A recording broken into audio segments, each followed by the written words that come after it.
fi'n credu taw gair feidir, sef y gair am hewl fach, yw'r un o'r hoff eiriau.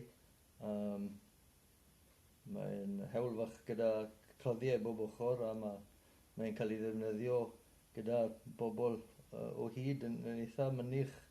Y gwas y ffarm yn gweud am y fuwch, mae'r fuwch yn pallu mudo lan y feidir. A wedyn dyn lori yn dod â gwrteth a gweud mae feidir chi yn well na feidir y cwnsil. So mae'n air bach hyfryd, yma gymaint o lonydd bach cefn gwlad i gael, a wedyn mae gair feidir yn hyfryd i glywed.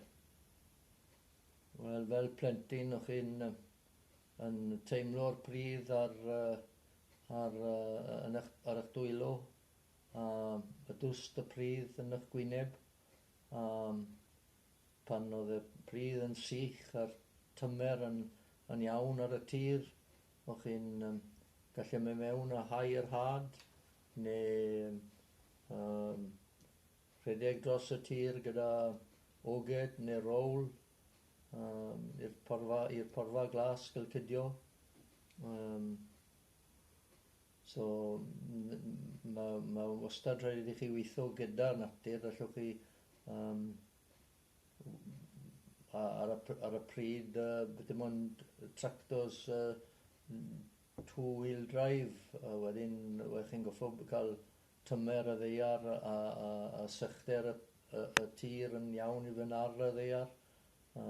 Nawr mae'r periannau wedi mynd mor fawr a gymaint o gyriant ar y wahanol olwyni a'r tracs yn gallu mynd ar y tir ar unrhyw adeg, ond mae'n gallu profi'n ddrwg i'r tir i roi pwysau arno fe, yn sef bod e ddim yn tymer yn dda ar y tir.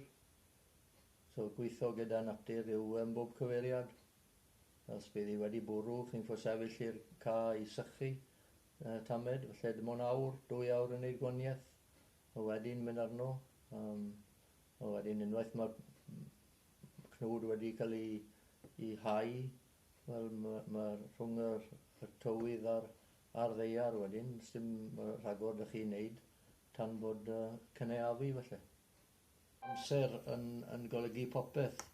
Oedd hen person yn Old Tom yn gweithio ar y ffarm a hyn, a wedyn nath cwmni i brynu'r ffarm, a Old Tom yn gweithio nhw yn mis Ionawr. Bod hi'n amser i ddechrau aredig, tra bod bach o moisture yn y tir. Maen nhw'n edrych yn syn arno fe. Tom yn gweud, oh yes, ploughing now, the stones will move. Wedyn, os byddwch chi'n redig nes mlaen yn mis Mawrth ar ôl i'r tir i sychu gormod, bydde'r cerrig, yn enwedig gyda two-wheel drive neu cyffyle, bydde'r arad ddim yn symud trwy'r ddaear. Ond mae'n wahanol nawr gyda high horsepower periannau mawr, maen nhw'n gallu tynnu nerth